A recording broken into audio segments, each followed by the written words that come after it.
Tonight on Garbage Time Fantasy Football, we go over the chaos that was Week 1. It's time for Garbage Time.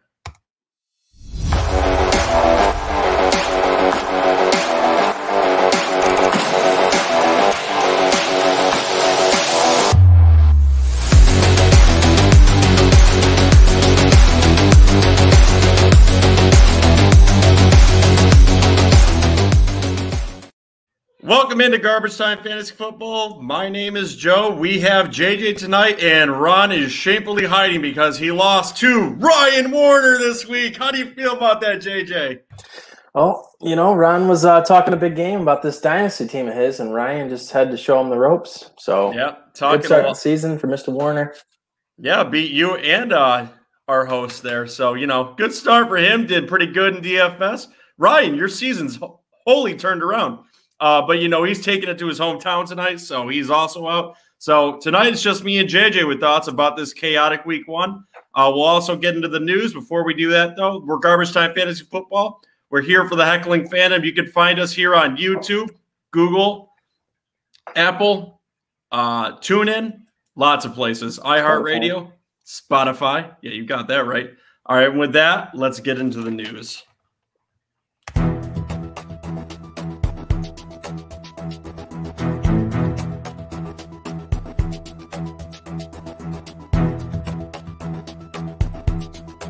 News updates.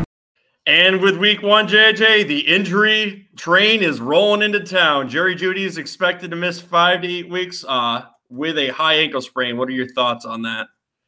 Yeah, that's a killer for me. I obviously hyped up Jeudy all offseason, and like I told these guys, I told you guys I got him in. I have 9 leagues, and I have him in about 8 of them. So, and he was looking great versus the Giants. He had 5 receptions in the first half.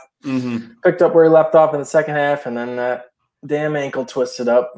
From what you were alluding to, too, he was running all along the field, too. They were putting him in a lot of places. Yeah, he was moving all around and heavily targeted. He's definitely flashed as Bridgewater's favorite target early, so really sucks to see that happen. I think he was primed for a monster season. But yeah, with that, though, it is only half the season, but, you need your burners to actually play, so we'll see how he is when he comes back. Do you think that makes Tim Patrick viable on the waiver wire this week? Yeah, I think Tim Patrick and KJ Hamler, Ryan's boy, obviously. Sutton, he didn't look that great. So, I don't know. He's someone to keep an eye on. His stock's probably going up just because he's going to get more targets with Jeudy out, but I still don't think he's himself yet. So, it'll be interesting to see how the dynamic is with targets going forward. Something else pretty interesting that kind of came through the wire this morning, too, was that Marshawn Latimer is expected to miss time for the Saints, too, which is going to make them an interesting streaming option for quarterbacks going forward. And I believe Sam Darnold is playing them in Week 2. And he had a pretty good week in Week 1 against a shoddy-ass secondary against the Jets. Yeah, Saints defense looked pretty good versus the terrible Packers. And I would like to take this time to remind you about our little wager on Aaron Jones versus Jonathan Taylor. Calm down. It's only 1 week. Aaron Rodgers is making a point. I'm going to have a couple told you shows on this episode, but I warned you guys about that offensive line. They got manhandled by the Saints. Yeah, that did not look good. Would you like to remind our viewers of what that little side bet was? I just bet Joe that Jonathan Taylor would outscore Aaron Jones this season. Well, shit, it didn't look good in Week 1, but let's not get into that. And it's just 1 week, guys. So, I'm not ready to give up on it yet. Speaking of little assholes that mention things like JJ, the 49ers head coach Kyle Shanahan decides that we need to be adults here and decided that Elijah Mitchell was going to have a 100-yard game and he's going to run a merit system with the 49ers and not give an F what fantasy owners think. Yep. Pretty shocking Sunday. I was still recovering from processing the news that Zach Moss was inactive, and then all of a sudden Trey Sermon's inactive, and I think everyone's kind of shocked. It was the discussion before the week was, is it Trey Sermon or is it Raheem Mostert? And Mostert goes down early, and all of a sudden it's the third guy. And then I'm throwing my lineup straight up in the air. Yeah. Joe definitely put a lot of stock in Sermon this year. So I still believe in it. I do think so. The alleged rumor was, and me and JJ got into it a little bit off air, is that they missed I believe it was a deadline, or they were late to something late at night. But they also said that Sermon also tweaked something in the offseason. He might still be recovering from that. What it really boils down to is these damn beat reporters don't know what the hell they're talking about, because obviously they have no idea what's going on with Kyle Shanahan. They might as well be taking advice from Adam Gase over there. That shit just is not working. Yeah, he's got him fooled over there. He's you never know what he's going to do at running back. It's really like a Patriots type situation over there. So any week it can be anybody. I remember I messaged you guys during that game that their touchdowns were scored by Elijah McGuire, Sherfield, Jermichael Hasty. It was Trey Lance threw one in. That's right. Tasty is back. All right, yeah. Let's not do that. Let's get Sermon in there. That's okay if they want to bring the rookie in a little bit more. Let's see what he can actually do and have him start. But then again, Jimmy Garoppolo actually did not look bad in that game. And we'll get into that when we get into our game breakdowns for tonight too. Speaking of quarterbacks, unfortunately Ryan Fitzpatrick went down with an injury too. That's going to elevate the backup on that team. Yeah, Taylor Heineke steps in. He earned a contract based on how well he played in that playoff game versus the Buccaneers. Mm-hmm. So I'm not sure how big of a fantasy impact it'll have. I do think it knocks the value down a little bit for the pass catchers over there. I do find that interesting, though, too, because actually I have him on my dynasty team. I stashed him because he was a young body, figured he might get traded at some point, but he's actually going to get a shot here. I do think Fitzpatrick will take the job back in a few weeks, but I think that does downgrade the wide receivers in that backfield just a little bit. I think they're still viable, but we'll see how that ends up going the next few weeks. On to another injury that's going to affect the running game. Mekhi Becton. It looked like he was going down with a season-ending ACL or MCL last night. It looked absolutely terrible, but they're saying that it's just the kneecap popping out of the socket. It's expected to be back in 4 to 6 weeks, but that's really not the story there. That offensive line is effing horrible. Get rid of every running back you have back there. I don't want any of them. Pick something off the waiver wire and reevaluate later. I will not be playing any Jets running backs for the foreseeable future. And, Mike LaFleur came over there from under Kyle Shanahan and taking a page straight from his book. I think all three, Coleman, Carter, and Ty Johnson were all involved. So it's just a mess over there. Another situation you want to avoid. A little tidbit that I heard about the committee, though, is Ty Johnson actually got the majority of the snaps. I believe it was almost double compared to everyone else. So even though he didn't get the most carries, he was on the field the most. So just reevaluate that maybe in a few weeks. Maybe you can stash him if you have a deep enough bench. But I would just get off everyone and take the guys with more upside going into the few weeks, because you need to win weeks to actually get into the playoffs. So don't be too hasty to drop these guys. Also, Dwayne Eskridge suffered a concussion during the week, and he was actually showing off in that Seattle defense. There's a lot of mouths to feed at wide receiver, but he is also an interesting stash for Dynasty, which most of them have, and maybe a last spot on the bench. But with concussion, we don't know if he's going to play going forward. I don't know if you had any thoughts on Eskridge either. Yeah, I mean, I liked him a lot coming out of the draft. Selfishly, I wanted the Bears to take him, but yeah, that was kind of a weird game, the way Wilson started so hot and then kind of slowed down a little bit. And DK Metcalf managers were probably panicking there because he had 0 even targets at the half. So I'm sure he told Russell Wilson a little something. And yeah, he saved his day, though. And, there was also some other wide receivers that decided there was a boom day instead of a bust day. We'll get into that very shortly here. And the last little bit that I had, you can get into anything you had after, too, is Jeff Okudah was reportedly torn his Achilles with the Lions, and that is a very bad secondary, as the 49ers expressed, just a bad defense in general. Yeah, he ruptured it, and feel bad for him. He's a high-profile draft pick, kind of had a tougher rookie season, and then just in total Lions fashion, they're already looking like a dumpster fire to start the season. So, yeah. Who are the Lions playing next week? Do you know? They play the Packers on Monday night. Well, that'll be kind of interesting because that is one shitty defense, but is Aaron Rodgers actually going to care? I think it was more his offensive line and yeah, he might not have good feelings towards the team right now, so he wasn't going to try too hard to run around and make things happen. He kind of seems like he'd have the attitude for that. We're not accusing him of anything. He's just never been that bad before. I'm accusing him. You're accusing him? You want to call him out right now on the air? Tell the Heckling Fandom how you feel? I don't like you, Aaron Rodgers. I don't like you at all. Never have. I never will. And you look like shit yesterday. Maybe he's going to be a Bronco by week 6 because he's like, listen, I'm going to play like shit unless you trade me. Teddy Bridgewater looked a hell of a lot better than he did. So he looked very good. And as I said, as I hate Teddy Bridgewater and have bashed Ron in the past for his appreciation for Bridgewater, I have to give him a little credit. He managed the game well. He actually made some downfield passes. Had a bad drop by KJ Hamler, but he looked pretty good. Yeah, speaking of quarterbacks, too, I believe Ron mentioned there's a certain Eagles quarterback that can't pass the ball at all, right? But if I'm not mistaken, he passed the ball a lot. Jalen Hurts looked damn good passing the ball around the field. Yes, he did. He was zipping it in tight windows. He was running. Yes, sir. I think he had like 60-plus yards rushing, and he spread the ball out nicely. It was a really nice performance for him to start the year. I like him next week, too. Yeah, I do, too. I'm just saying that bet for 3 running backs to get 1,000 yards rushing isn't looking too bad for me right now because Murray got some yards too. That shit is the quarterback bet. Yeah, no, I just in one of my bold takes said that all 3 quarterbacks, including Lamar, was playing tonight, would all have 1,000 yards rushing by the end of the season. It's unlikely, but it could still definitely happen, and you saw that with him.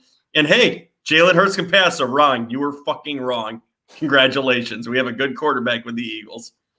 You have any other news you want to get, JJ, before we get into the weekly breakdowns? No real news. We'll get into some of my takes on these games. I didn't have anything spicy that I wanted to bring up. I'll just casually say, Matt Nagy, you're a jackass, and we can go ahead and get started. Yeah, I saw your little thing on Instagram with the spinning clown emoji on how are you bringing Justin Fields along. Oh, I've got no idea. I wish I had the clown emoji here for him, but I do not. All right, so now we are going to get into the weekly breakdowns, and I had an appropriate noise, I think, for our weekly breakdowns because I think by the end of the night, most fantasy owners had a complete headache and wanted to throw their sheets right out the window. So with that, let's get into the breakdown.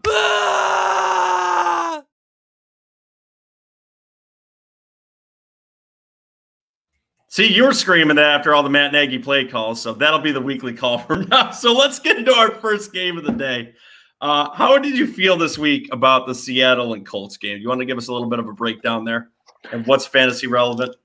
So I picked the one thing. I picked the Colts to win this game. I kind of underestimated Seattle's defense a little bit, and I think they're a tougher defense to start the year than definitely last year. Last year, they were giving up a lot of passing yards, so they were a defense I thought maybe you could go after a little bit in fantasy and DFS to start the year, but they actually looked pretty sound against the run. They held Jonathan Taylor in check.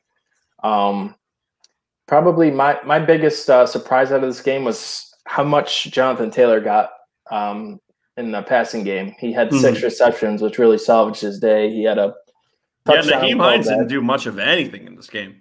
Yeah, he had a couple drives, and but yeah, it was mostly Taylor, which is the feeling that I had on him this year, and that's why I'm so confident in him. But yeah, that was surprising to me. They just gave Hines that extension, and then Jonathan Taylor had 6 receptions. I don't think anyone saw that coming.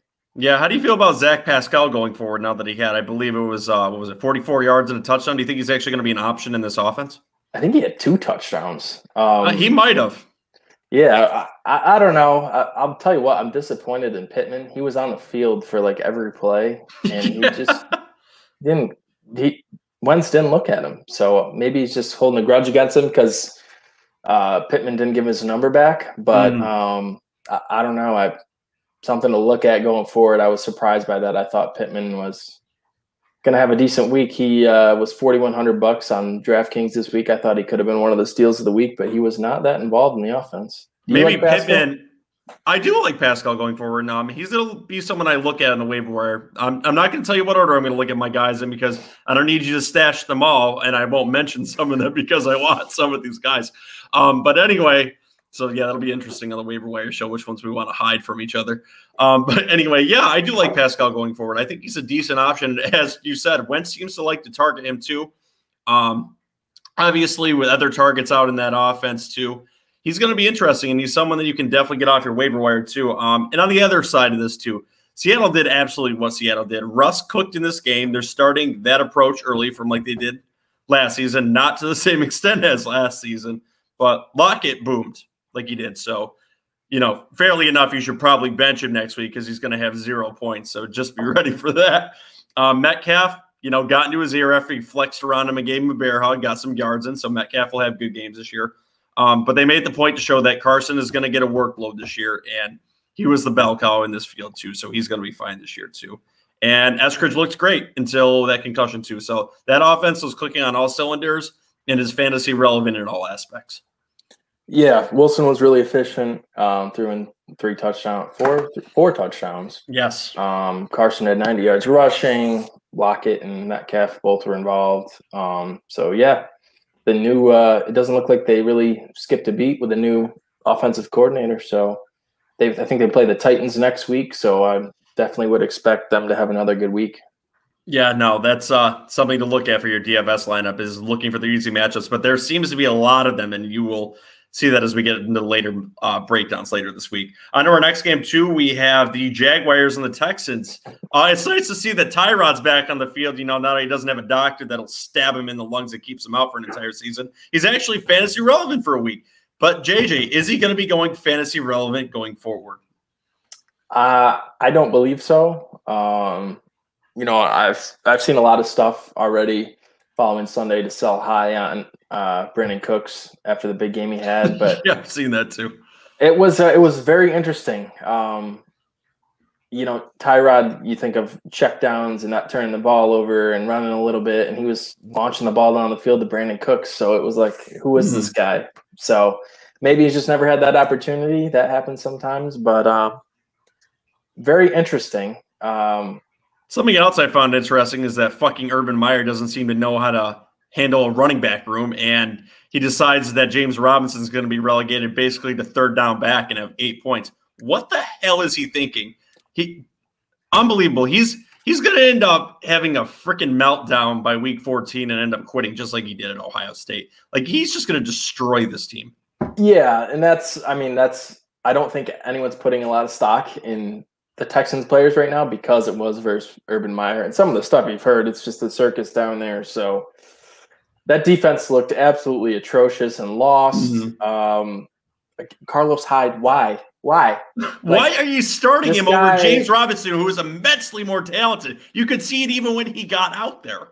Yep, he was 5th in the NFL in rushing yards last year, and they didn't even use him. So I can't even imagine if Travis Etienne was healthy, what that mess would have looked like. But yeah, so this is from Garbage Time Fantasy Football to you, Urban Meyer. Fuck you and get off the Jaguars. I can't stand you. Fix your shit, and I want points for James Robinson because, unfortunately, J.K. Dobbins went out for me, and he's my number 2.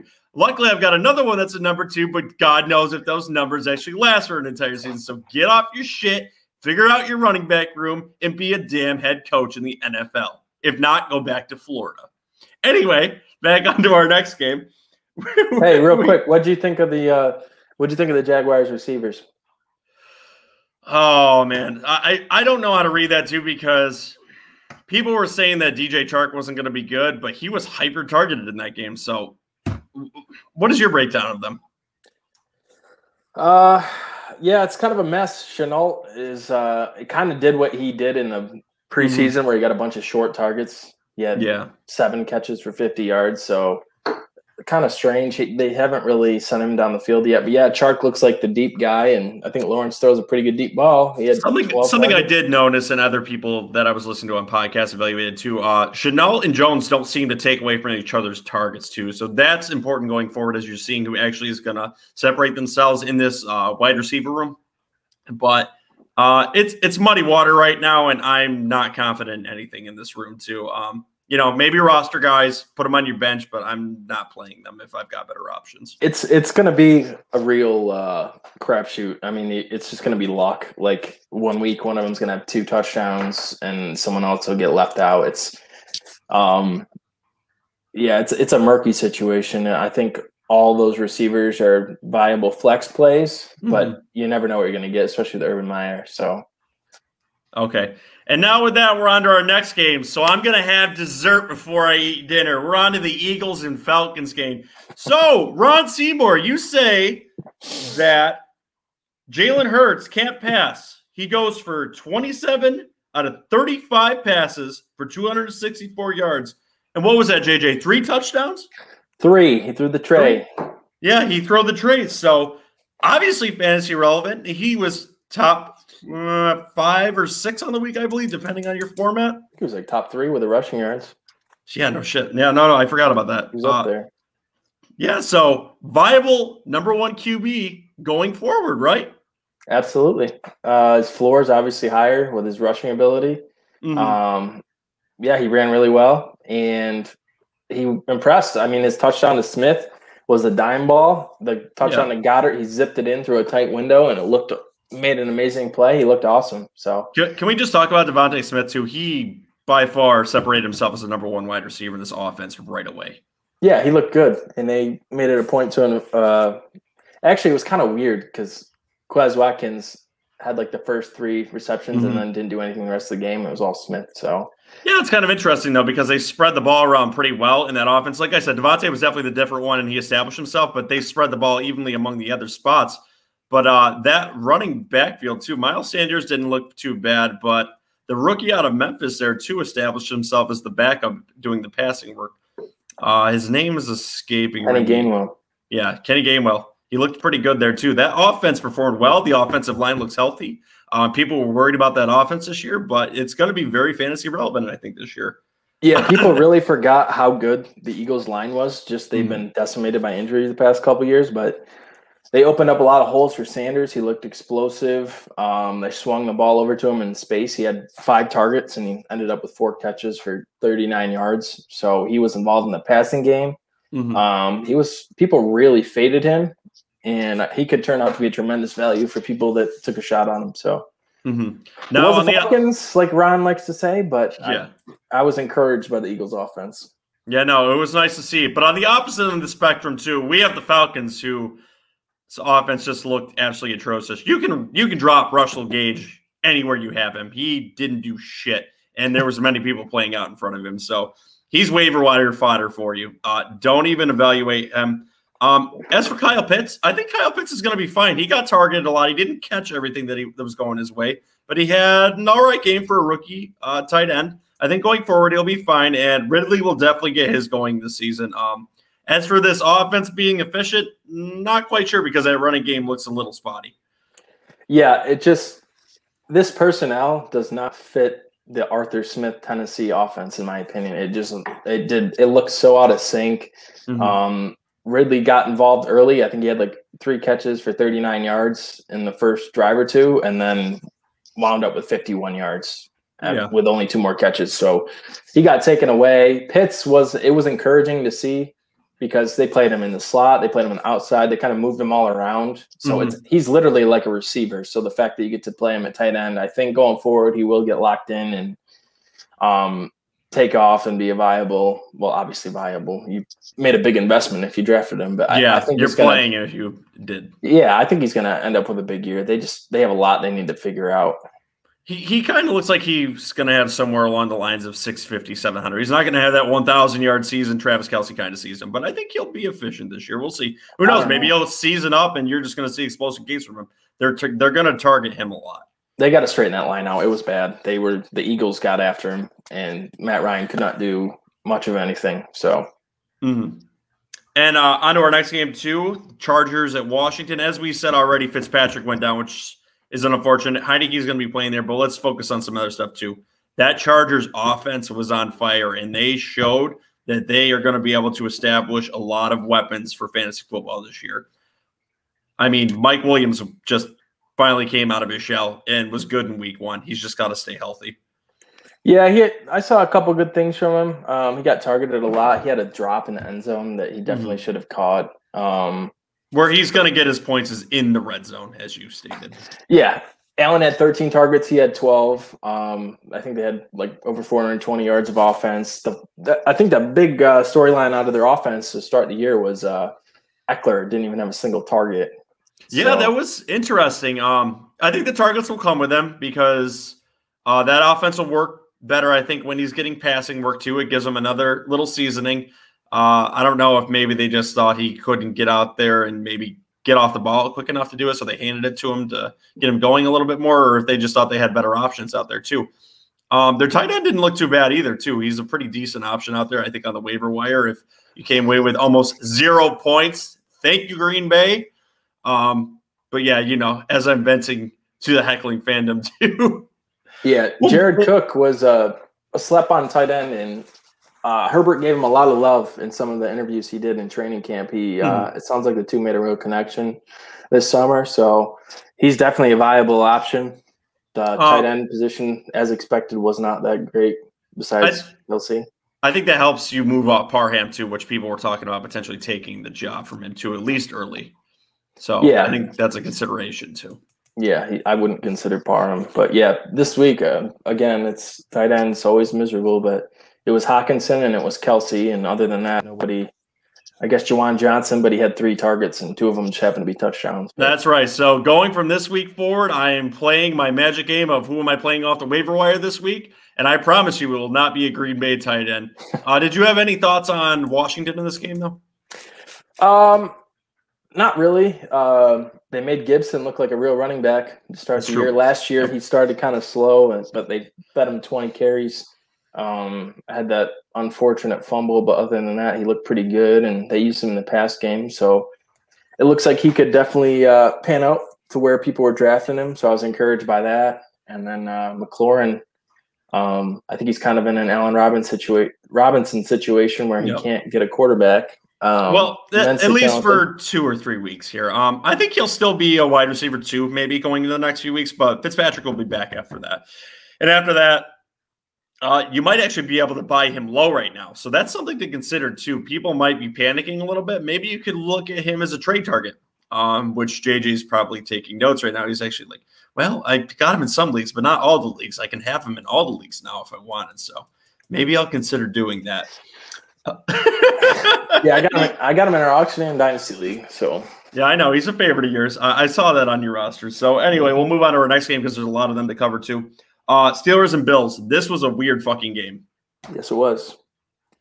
They it looked like Bills were just going to control the game, and all of a sudden things fell apart after turnovers, and Allen was really limited. And I guess it's not a surprise the Steelers' defense stayed stout. I think one of the bigger questions this offseason was, can they stay dominant? And they looked pretty damn good. So yeah, and that Steelers wide receiving core was muddy as hell. Deontay, I think, is the number 1, but the ball was going everywhere. But it was a very tough Bills defense, so it was really hard to evaluate this game. And their rookie running back too. Let me say this: yes, he didn't necessarily have a great game, but he was on the field for all 58 snaps that they played. That's 100% going forward. No other running back stepped foot on the field, so that was pretty crazy. So going forward, and he's got easier matchups coming, he's going to be a good option. So maybe also a good trade target to look at because he played off. Someone might panic. You might be able to get him for a running back that maybe did decent this week. Not saying it's going to happen, but not the worst thing to throw that out there for your trade options too. So here we go. McLaurin and him are potentially a decent trade target going forward. Yeah, maybe buy low. I was not encouraged by Ben, and I know that the Bills are a very respectable defense. It takes away the big play, but I mean, it looked like last year, short stuff. He had the one ball down the sideline to Claypool, but other than that, I was not impressed whatsoever. It looked like last year's passing attack. So I said it. I was very vocal about it in the offseason. I don't have confidence in Ben's skill set these days, and he doesn't have his arm strength anymore. So I think the Steelers made a mistake sticking with him, but we'll see. He'll have the easier matchups. Don't have a choice now, so roll with it. He'll have easier matchups, and hey, they won. So yeah. Little extra notes, too, before we move on to the next game, too. Singletary did actually look viable in this game, which we said I wanted nothing to do with him. So, yell at me, Heckling Fandom, leave voicemails, tell me how stupid I am for doing that. You said that. I said that. So yell at me. Christian, you can yell at me for that. Bring other people to yell with you, too. We want voicemails and we want questions. Leave starts and sit-ums with us. www.garbagetimeff.com. Yell at us. We'll yell right back, too. Gabe Davis, though, did look good in this game. He was getting a little bit of work, too. So potential waiver wire pickup if he hasn't already been picked up in leagues, too. It's not even a waiver wire show, and I'm giving the advice out. How do they like that? You're welcome, Heckling Fandom. We just cover it all in one episode. You don't have to record Absolutely. it all Just boom, boom, boom, right down and on the next one. All right, so next we have 49ers-Lions. What the hell happened here, JJ? Well, the 49ers went with the Matt Nagy approach and tried to get conservative and ride out the game, and it almost cost them. So, this was a really weird one. As I messaged you guys. You're right back in Oswego again. That's nice to see. I messaged you guys. I think people forgot how good Deebo Samuel is. He was really banged up last year, but he went on that tear of the year, 2019, when the Niners went to the Super Bowl, and he kind of flashed a little bit of that and looked great. So looked fast, looked explosive, was running people over, catching deep balls. So yes, sir. He looks like he's primed for a big year, especially if Aiyuk's out of the way with his childlike behavior. So yeah, let's hope that childlike behavior gets out of the way real quick so Shanahan actually plays him. He's like, listen, buddy, I don't even need you. I can make offense out of thin air. I'm a magic man, so get your shit together. You won't be playing. All right, so here's another question for you then, too. Last episode, I declared that the 49ers running game would be viable and you'd be able to play 2 running backs this week. Although that happened with the Lions, both Williams and Swift were viable this week. Going forward, are both of these running backs going to be viable options for people? I think so. Depends on the matchup. They both got mixed in. I think Swift had the bigger – I think he was on the field for more percentage of the plays. Mm-hmm. He looked like the better pass catcher. He had the big touchdown. So, I mean, honestly, yeah, I think so, especially with some of the duds we had at running back this week. Mm-hmm. They both, I mean, though Swift was on the field more, Williams was still involved in the passing game. So I do think that they're both matchup dependent, but I think they're both viable. Viable, too. Jimmy Garoppolo was pretty good this week, too. And unfortunately, I think might hinder Trey Lance getting on the field another week or two at least. Although Trey Lance did throw a touchdown in this game, so they are looking to get him out there, too. So that's still something to watch. I still think he's going to be good. It bothers me tremendously that and the Bears did it too. They're turning Trey Lance and Justin Fields into Taysom Hill, my worst nightmare. Don't worry. Well, don't worry. We'll get to your Bears game. That's the last one on this list. That was the Sunday night cap-off. Mm-hmm. We'll let you vent as much as you want about that anyway. Oh, but as you said, too, Deebo was an absolute beast in this game. 189 yards and a touchdown. He is an animal, and he's doing his best impression to be that animal. Yep, and I'd like to give another shout-out. I know Ryan got one in the start of the episode, but his boy that he's vouched for all off-season and preseason is T.J. Hockenson, and he looked like a beast. So he did. He looked like option 1, 2, and 3 for that Lions offense. Yeah, none of the Lions receivers looked that great. Williams made a couple veteran catches, but Hockenson definitely seemed like the favorite for Goff. Interesting stat for Goff, too. His tight end and running backs actually got more receptions than his wide receivers. Look for that to continue because he likes throwing 3-yard out routes. Yes, he does. And that's going to continue. So now on to the next game, which was an exciting game. A lot of us didn't expect it to be the Vikings and the Bengals that actually ended up going into overtime. Yes, it did, and it shouldn't have. But on a terrible call to ice the kicker, made the Bengals go. That's right, and I'm glad Jamar Chase is finally seeing the imaginary white lines of college footballs in the NFL now because he had over 100 yards and a touchdown. Obviously viable going forward. Yeah, he got so much negative press. This could be another, who did I say earlier? Miles Sanders situation where the guy got crapped on all preseason, and then, regular season comes around, and all of a sudden he's a superstar everyone thought he was. So yeah, he's a superstar next week. Yes, he is a superstar, but that Bengals offensive line, there is no superstar. They were fucking horrible still. He was still getting hit a lot, and that might be a problem going forward for them. But, their wide receiving core looked decent too. Speaking of that, a certain older wide receiver looked pretty good for the Vikings too. Thielen, 2 touchdowns again. He's on pace for 34 for the season. Yeah, he was that red zone threat again, and then his other touchdown was from pretty far away. So, he looked pretty dangerous. So did Jefferson. Jefferson got robbed of a touchdown. He did. And luckily for you, it got Cook a touchdown, but that he was definitely in. And then KJ Osborne, I don't know if you saw his stat line in that game, but he looked like he potentially could be a thing for the Vikings. So, no, actually go into him. I know nothing about him.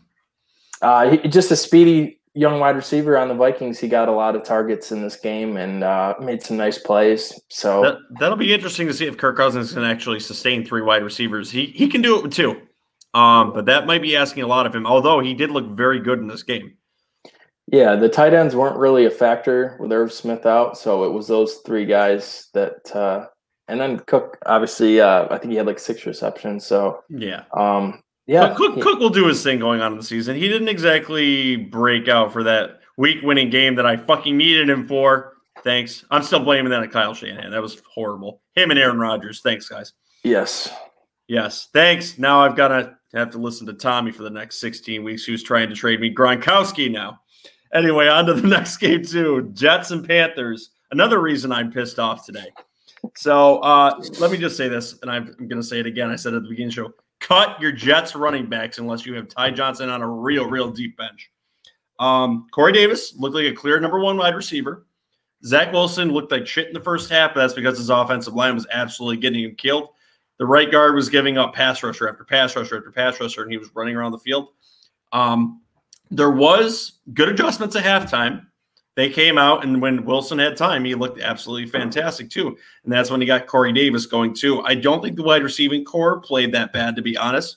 Elijah Moore didn't have a very good stat line, but he had 2 good passes. One came back, and one was a 35-yard game that he dropped. So I think going forward too, he's somebody you could still stash on your bench too. Not somebody you're going to want to cut right away. McCaffrey, just McCaffrey. He was fantastic. Welcome back to the league, Christian McCaffrey. Yeah, and they said they're going to not give him too big of a workload, but 30 touches, 21 carries, 9 receptions. So yeah, and breaking down this Panthers wide receiving core too, DJ Moore is a clear number 1 established. Robbie Anderson is the deep target, but that kind of worries me too because I don't think he's going to get necessarily a lot of targets too. And Marshall actually got a lot of work in those spots too. So Marshall got twice the targets of Robbie Anderson. Yeah, Robbie Anderson will have his weeks because he's obviously going to get those deep passes once in a while, but the consistency I think is going to be an issue with him this season, and it was even later for him last season too. He's still playable as that 2 or 3 wide receiver, but a low end wide receiver too. But it's going to be more difficult. They extended him. He's obviously a part of that offense, but now that Christian McCaffrey's back, one of these wide receivers were going to suffer with the reception because their first option is Christian McCaffrey. And Darnold, believe me, is going to love that dump down option. So that wide receiver seems to be Robbie Anderson. But he still produced, saved his week. Yeah, I had the big catch. Yeah, for this game, Corey Davis was most encouraging thing I saw. He looked like a real number 1. That was a question people had, is he's been the 2 for A.J. Brown for a couple of years. Can he take the job with the Jets and run with it? And he looked good. He looked explosive, and he was fired up out there. So I like – that's something that hits home for me. I like guys that look like they want to be out there, and I'd be happy if he was on my team. So it was very strange to see our potential someday Pro Bowl left tackle go down, Mekhi Becton, and they shifted the offensive line around, and they seemed to have more time in that pocket. The offense played a lot better. They didn't have enough time, I think, to catch up. And the rookie took his lumps. It's going to be a roller coaster season for him, but I think it's going to be fun, and I actually enjoyed watching it. I didn't feel disgusting after watching the game and just sickening. I actually have hope going forward. The injuries are going to happen because they've been rolling for us already, but let's hope for a good season. Anyway, on to our next game too. So speaking of someone who's going to have a very good outlook, and I am so happy to have him, Kyler Murray. Yes. Yeah, Kyler balled out. I think all of us on the podcast were singing his praises this offseason.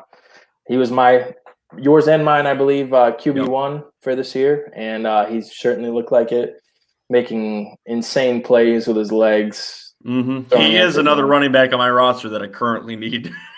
Yeah, he looked damn good. So, and he spread the ball around a lot, which Hopkins had a great day with his 2 touchdowns, but he really spread it around, and maybe he did to Rondale Moore and Christian Kirk. I think that could, in the future, knock Hopkins' value down a little bit, not getting that absolutely insane target share, but I think it's better for Murray that he has so many options now, and he really looked good. Yeah, and let's just talk about the Titans for a second. I'm going to say this is a mirage, to be honest. I think they just had a bad week. I don't even know really how to word this. Their offense just fell apart week 1, but I don't see that happening going forward. I think they just met a buzzsaw in the Cardinals this week. Wasn't a good matchup for them. I wouldn't panic with any of their options right now. I think they're going to come back together. A lot of that was on their offensive line, but I think that team will get going. Yeah, you got to – I mean, Julio and A.J. Brown both basically didn't participate in training camp or the preseason. None of the starters really played in the preseason for the Titans. You got a new offensive coordinator. It was just – and it was blatantly obvious. They looked very out of sync. You could tell they don't know how to play with each other yet. I think they're going to lose again next week versus the Seahawks. So, I'm thinking so too, and the secondary looks bad. So Also, Seahawks just players. To hit you with another point, I told you to fade Derrick Henry, that he's not going to get the work he had, and you were pretty high on him. I'm just saying. Yeah, I was pretty high on him, but like I said, it's week 1, and yes, it's week 1. When December rolls around and the blizzards are out, Sasquatch comes out. The Yeti comes out to play. So, it's still very early in the season. You have to warm that Hemi up, and then he is unstoppable. Yeah, he'll take over the second half of the year, probably. Yeah, that's usually what he does. So we'll talk about nice, warmer things, too, with the Dolphins and Patriots and down in that Florida weather. Yeah, just kidding. It was actually in Foxborough, so it wasn't warmer weather. So Gaskins looked good, but it was still a committee. Yeah, he was. I think it was like 52 or 54% of the snaps he was on the field for. He clearly was the best back on the team. He got most of the passing work. So, a decent game for him. Yeah. Mac Jones looked like a veteran too. Mac Jones looked like a Patriots quarterback, just short checkdowns, high volume of passes, short checkdowns. He didn't look bad at all. Made a couple nice intermediate throws. So Dolphins are tougher than people give them credit for defensively too. So their rookie there looked very viable too. What is his name? It's escaping me. Jalen Waddle? Yeah, Jalen Waddle did look good in that game too. He got 4 or 5 passes too. That wide receiving core is actually going to be pretty deep. They've got another option coming back off suspension too. So we'll see how he does going forward, but he could establish himself as a viable fantasy option going forward too. Damian Harris had a 100-yard game too, but I read a report today that they are potentially looking to lower his workload because he fumbled at the end of the game. He's been having issues with that too, and Bill Belichick ain't going to put up with that shit forever. Yeah, him and Ramondre Stevenson. And that's right, and I don't believe we saw Ramondre Stevenson for the rest of that game. 1 carry. So, interesting. Keep an eye on James White, who also was viable in this game going forward. But I've fallen into the James White trap before, and I am not doing it again. I will fall into other traps, I suppose. I guess for Mac Jones' wide receivers, too, the viable ones here really were actually, he spread it around pretty well. But Aguilar was actually the top option in that offense, too. I think Jonnu is a good option going forward, too. Really, it's spread around the love. I don't think you're going to have a bad weekend from any one of these options, I don't think. If you need a few points, throw any one of them in and you'll feel pretty comfortable. Yeah, Jacoby Myers led in targets. He had 9. Jonnu out-targeted Hunter Henry. So I would – again, I think he's the tight end to start in this offense for now. And, it was Miami doesn't give up the big plays, really. They got good corners, so it was a very conservative game plan. Howard won that game for them at the end. Yeah, with that forced fumble. They no offense here, but Patriots have a pretty good matchup next week. So they sure do. The one I'm going to too. I'm not. I may have to play a few of those players in DraftKings and fantasy, and just have to, hurt it in my soul, because you have to separate fantasy football from your fandom. But what you don't know is you just don't draft rival teams' players, I guess. But now that I'm spiraling out of control on that front, I'm going to be driving home miserable next week. Let's move on to the next game, right? So let's talk about the Chiefs and Browns. Dude, the Browns look fantastic in this game. But, Pat Mahomes did Pat Mahomes things and won it at the end. Yeah, it was only a matter of time. Everyone was very excited about the Browns being up like 10 points. And it was looking good, but you knew it was going to happen. It was only a matter of time that the Chiefs would come back and take it at home. Crazy pass bomb to Tyreek Hill. It was, as expected, insane. So, Chiefs doing Chiefs things. I will say, though, Clyde Edwards-Helaire did disappoint this game. Yeah, people got really high on him again. I guess the game script probably didn't help him out a lot. But, he averaged 3 yards a carry. I think he only had like 3 receptions. He didn't get in the end zone. So, that's kind of concerning. It is kind of concerning if you believe in him, though. Might be another buy low kind of guy. I don't know if I believe in him, though. This is very concerning. I think the Chiefs are just going to pass the ball a lot. They've got other options in that backfield. He's looking more like a flex play at this point. Not out of your lineup yet, but it's very concerning, especially for where you drafted him. To his credit, and I guess the positive out of it is no other running back or fullback had more than 1 carry. So he had 14 carries. No one else was really involved. So it was his job, and the game script kind of worked towards the pass. So I think you're implying he's probably going to be okay then. Yeah, I mean, obviously it's too soon to give up on him. And unless you trade him. It was an interesting matchup. Yeah, I mean, he's a potential buy low right now, but I got to see him next week. It wasn't that great, but I saw some good things. Okay, let's talk about Mr. Crisco Hands himself, Danny Dimes, the fumbling machine himself. This game was the Giants and the Denver Broncos. Saquon got 10 carries. They're easing him into it.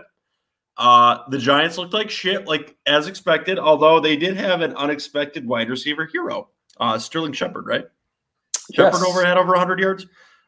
So a lot of the players on that offense were hurt. So is this going to be a new thing for Shepard? I don't know. He does have good games once in a while, but they have a lot of options at wide receiver, not necessarily the best options, as you saw this week. But I don't know if Shepard's going to consistently do this. Call me pessimistic.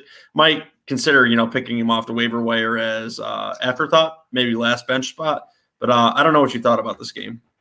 Giants receivers on the Giants side. We'll get into Denver. There's a lot better things going on with Denver. Yeah, Giants receivers are kind of how I talked about Jaguars receivers earlier. Any one of them can pop in a week. There'll be a week where Slayton has 130 yards and 2 touchdowns. That's just kind of the way it's gone with Jones under center. Shepard did look good, and he had some big plays. I think he led in targets and again 9 targets. So I'm not ready to say it's going to consistently happen. Right. I'd also like to remind Giants fans and Ron that Kadarius Toney had 2 catches for -2 yards, and they could have had Justin Fields, but you could have had Justin Fields, but you don't.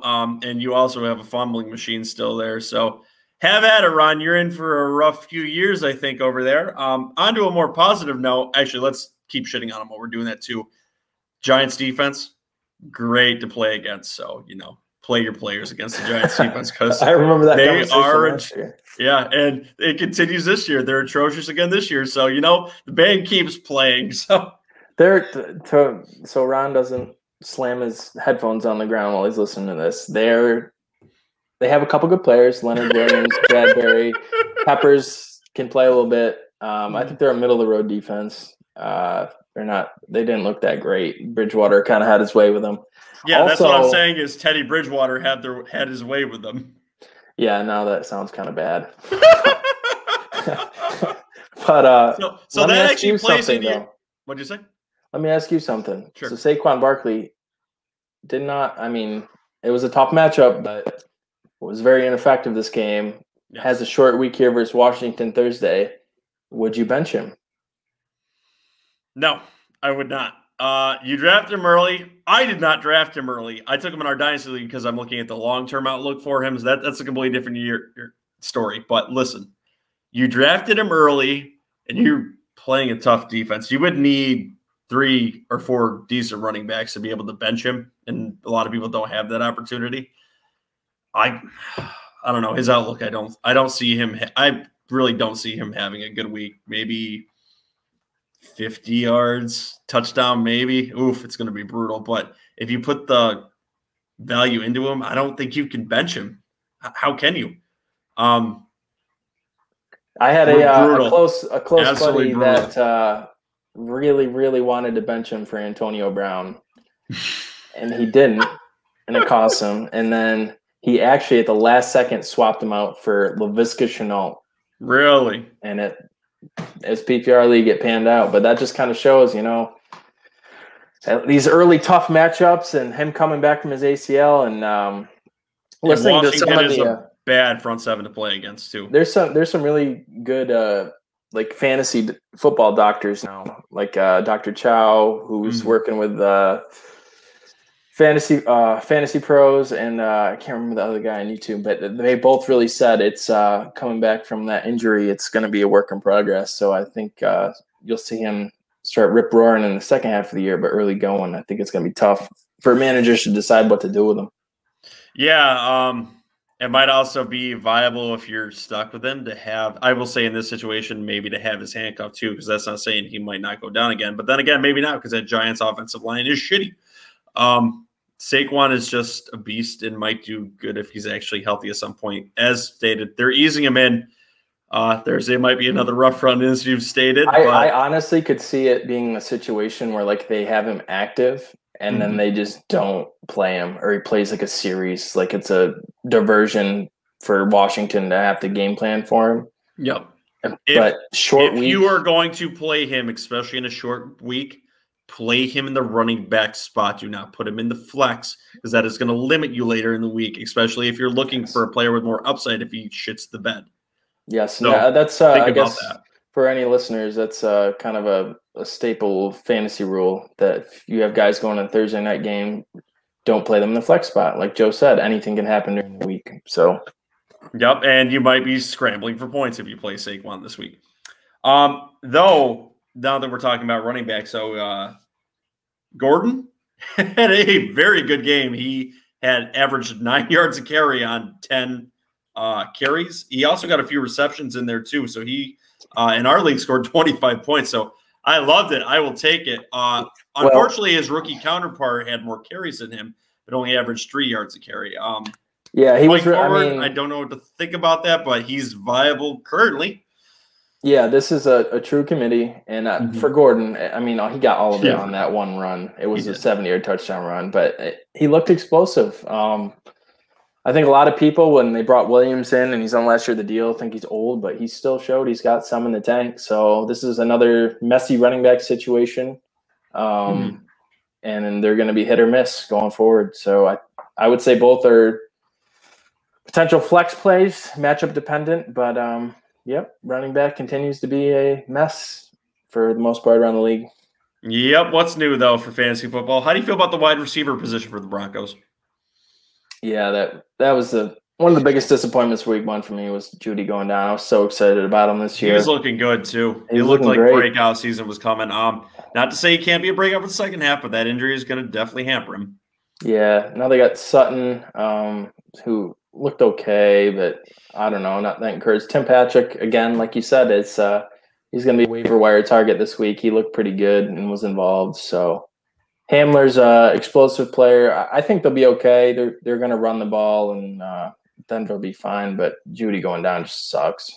Yeah, I know. All right, and with that, let's move on to the main event of the night.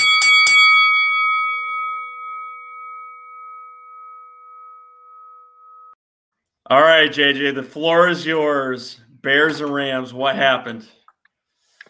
I don't really have a whole lot to say. One thing I will say, as I told you so to everyone who shit on David Montgomery in the offseason, all of you fantasy analysts, I'm calling out people individually here. Matthew Berry putting Montgomery on your hate list for the season. Kyle Yates saying he's just a guy who gets carries. No, you guys continuously underrate this guy, and I think everyone watching this or listening to this would agree that Montgomery looked explosive. He was great breaking tackles. He led the league in yards after contact week 1. Stop sleeping on this guy. There's a reason he is in my top 6 fantasy running backs for the season. And you should listen to our podcast because I know what I'm talking about here. So give that guy some damn love, all right? That I just want to get that off my chest. That was the only bright spot for the Bears for me was David Montgomery, and it felt good to see him have a great game. But, yeah, I don't really have a whole lot to say, Joe, about what I expected. Andy Dalton did not – I don't think he completed a pass in the air over like 8 yards. It was dink and dunk, conservative, naggy offense, nothing explosive. Allen Robinson didn't run a route like over 7 yards. It was disgusting. So he did not, but he was also the most targeted wide receiver there too. So that's promising going forward. Whenever Justin fucking Fields gets into the game, it'll be fantastic. But, you know, Matt Nagy looks at the depth chart and his little board over there and does this.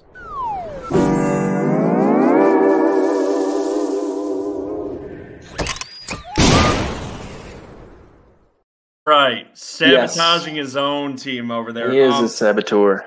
He is absolutely a saboteur. As the fantasy footballers call him, the magician. Makes points disappear from the board. I like it. An interesting player I wanted to bring up too. Not a Bears player, but Van Jefferson. He actually took a part of this game and had 80 yards. He looked like he was a part of the Rams offense going forward. What are your thoughts on Van Jefferson? That's another sensitive topic because he wouldn't have had the touchdown or like 20 more of those yards if the safeties just touched the guy that was laying down on the ground. But, you know, yeah, he was in there. He was involved. He looked like he was the third receiver. So he's a potential streaming option. The Rams historically under McVay have seemed like they're going to be run heavy, but this team looked like they're going to throw the ball this year. So yeah. Oh yeah. I know all about them throwing the ball because I went to bed last night thinking I'd beat Tommy, and I wake up this fucking morning and see Stafford and Cup absolutely went off. So guess what? My 4:45 workout this morning was pretty damn intense because I was pretty pissed thinking I was going to go into week 1-1-0, but nope. Tommy's got to pull it out by less than a point, the same way I went out in the playoffs last year. So I just got to have a damn reminder of that. So I am going to rage this F league going forward. I am not going to do what Ryan did last year, score high every damn week and lose. It is not happening. I will figure this out. Yeah. Going forward, the Bears secondary look bad. Their two corners, their perimeter corners, Vildor and Johnson actually held pretty well. But their slot corner situation is miserable. So next week, I know Tyler Boyd was third fiddle this week, but just looking this week at DFS and as a potential flex, I think the Bengals could really capitalize on attacking the Bears in the slot with a short pass. So just something to keep in mind. They look terrible there. JJ, I think you have something to offer us though with DFS too. You have our point values for the week, correct? I do. All right, let's go over that very quickly.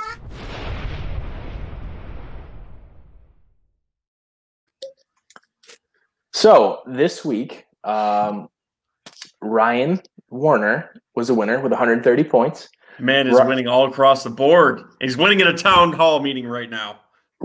He is. Ron had 122.7.